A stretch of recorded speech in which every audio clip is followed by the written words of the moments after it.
Hey folks, I hope everybody's doing well. Thanks for coming out. Today's lecture is focusing on the theme of NGOs, or as your textbook calls them, TNGOs, and world society. Our objectives here are going to be to talk a little bit about, okay, what are NGOs? What does the acronym mean? A little bit of background around the NGO phenomenon. Two, why they matter. What kinds of real world consequences do they have in the international system as a whole? And then, what are some of the practical consequences of NGO activism? And to do this, we're going to look at Drowned Out, a documentary that focuses on NGO activism around the Narmada Valley hydroelectric projects in India, as a way of unpacking a little bit of what are the goods and the bads, the ins and the outs, when NGOs get involved in a high stakes, high visibility set of protest movements against hydroelectric dams. So, starting off with, what is an NGO? One text, which is not our text, but I like this definition because it's nice and succinct and it kind of gets to the point, gives us voluntary associations of individuals, groups, or corporations who band together to pursue specific activities on a worldwide or regional basis. Some people use the term NGO for both domestic and global organizations. Some people use INGO or international NGO. Some people, like your textbook authors, use TNGO for transnational, non-governmental organizations. To me, the term is really a bit secondary. I'll use TNGOs because your textbook does. Honestly, most of the time I just say NGO. But the term NGO emerges historically basically more and more as the idea of public interest groups fades from public consciousness in the 1990s. This is something your book does try to bring out a little bit. It's basically in the late 80s, early 90s that a whole series of movements coalesce around this term and this language of NGO, get consultative status with various UN organs, which again is something your textbook discusses, and kind of becomes a catch-all terms for trying to do good outside of government structures and also somewhat outside of private industry on a global scale.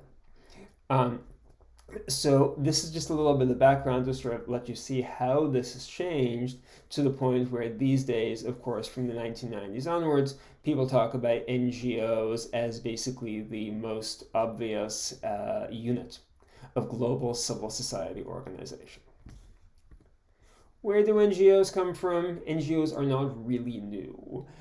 World War I, there were multiple leagues and committees for human rights concerns that were trying to get attention and that were functioning outside of existing states. 1919, the International Red Cross, Red Crescent is created. By the early 1930s, we have large-scale committees of women's rights lobbying the League of Nations, the precursor to the United Nations, on women's rights questions, not getting very far in the process, but really kind of setting the template for the kind of organization that might. Into the 1960s, NGOs really become prominent, either due to existing crises, the famine in Biafra, Nigeria in 1960 to 1963, or ongoing crisis-like situations. The campaign to end nuclear weapons and to pursue nuclear disarmament leads to a huge number of NGOs being created, trying to get a voice in the policy process in their countries and at the same time at the level of the UN. This occurs with environmental policy, which we're going to see. This occurs with women's rights, as we've seen a little bit earlier in the course. Down the years, increasing numbers of transnational and global campaigns put NGOs on the map as the vanguard of social movements, politics, and activism. And I give you some examples over there, and there are lots of others. But to make a long story short, there are, the most recent data I have is that there are 5,451 NGOs with active status at ECOSOC, which is a branch of the United Nations. This is discussed in your textbook, pages 359 to 361. And I gave you that nice little graph showing you the relative explosion in INGO or TNGO numbers starting in the 1950s and kind of going on from there. So, what are some of the big features of TNGOs? One, Typically, they become they become the grounds for people with high levels of expertise and experience. They recruit really competent people who, for different reasons, might not want to work for a particular government or might not want to work for a particular government at a given moment in time in their careers. Two, they can be relatively closer to the people as compared to governments. That's a nice way of saying it. The more real way of saying it, I guess, is that they don't need to run for re-election. They don't need to be popular, they just need to be effective. And so they can do things, they can intervene in situations sometimes where governments might hesitate to tread. They can react quickly. They don't have to wait for parliamentary votes. They don't have to wait for government funding agencies to route money to them. When there is a humanitarian disaster, NGOs like Doctors Without Borders can go to the ground quickly because they have lots of donors who have given them lots of money. And they have basically, complex relations of legitimacy and or dependency vis-a-vis to states. This is really, really important. NGOs don't always argue with or oppose states and governments. In many cases, NGOs actually collaborate extensively with states and governments, and in some cases, you might even say they almost become the state or the government because of conditions like state failure or problems that governments are either unable or unwilling to solve. So their legitimacy and their dependency to states can be a bit of a complicated subject, how closely they actually collaborate with governments, how much they risk getting entangled into the government's own priorities, etc. So what do NGOs actually do? And let's go into some examples here. They can instigate transnational advocacy networks. Yes, your textbook talks about this. We have a case study on this with the Tropical Timber Campaign, which gets into the details a little bit more thoroughly. Two, what's called naming and shaming, in other words, calling out governments, transnational corporations, to vis-a-vis to their behavior in developing countries. I have a quotation on the top of the slide indicating that yes, naming and shaming by human rights NGOs tends to reduce foreign direct investment received by developing states, aka what NGOs actually do in this area sometimes has an effect. Lobbying, agenda setting, basically trying to shape what goes on in politics, world society, etc. at a global scale. And there are a number of examples of this. For example, the recent NGO activism around in Myanmar. It was a little bit of a complicated case. I'm not going to get into all the details here, but to make a long story short, in 2015, when Aung San Suu Kyi came to power in Myanmar, Kirin, the beer company, spent $560 million buying a majority stake in Myanmar Brewery. Now, this seems like, okay, why is this really a big deal? Well, Myanmar Brewery is operated by the Tatmadaw, which is Myanmar's military, and which has, of course, a very, very troubling human rights record. NGOs like Amnesty International pushed really, really hard to bring this to light. It became an element of US media. There were stories on National Public Radio, for example. They issued a number of reports, including the one where I took this timeline from. And lo and behold, by the end, Kirin winds up selling its share in the military, in the military in Myanmar Brewing Company to avoid being seen as collaborating with a military government that is violating people's human rights and committing war crimes and crimes against humanity. So easy, kind of high-profile example of something where NGO activism, a certain amount of naming and shaming, again, does tend to have an effect. But at the same time, there is what you might call, let's say, there are the high-profile cases, like that one, and there are the sort of longer, slower burning cases, where NGOs are really a key component of global civil society, even when they don't get high-profile triumphs. And one way to think about this is to look at this sketch I have on the slide of thinking about NGOs as kind of mediating between government and the private sector, or between government and private citizens, individuals going about their lives.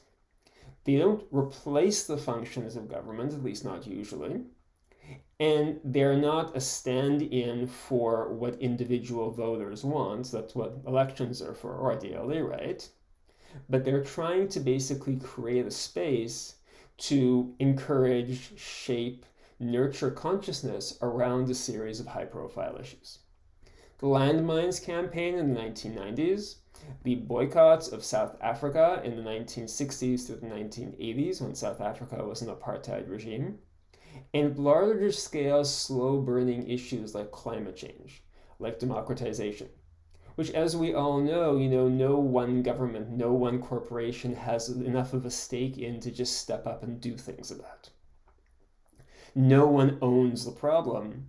Well, this is where civil society NGOs and NGOs as actors in civil society have really stepped in to shape the entire situation in really fascinating and interesting ways. And wouldn't you know it, we have some case studies here on this module of the course to kind of give you a clear illustration of how this works. Well, the first one's a little bit complicated, and I apologize for that. Climate change is never really easy to discuss, never really easy to get into, especially when we're talking about policy issues.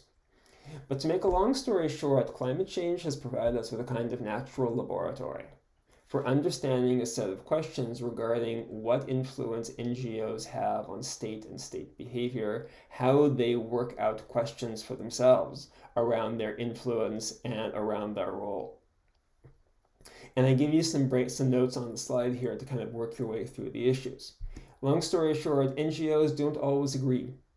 And there is no universal NGO position. There are fault lines, and there are different ideas of where NGOs should be intervening and how they should be intervening. And a key example of this is around the UNFCCC at Rio in 1992.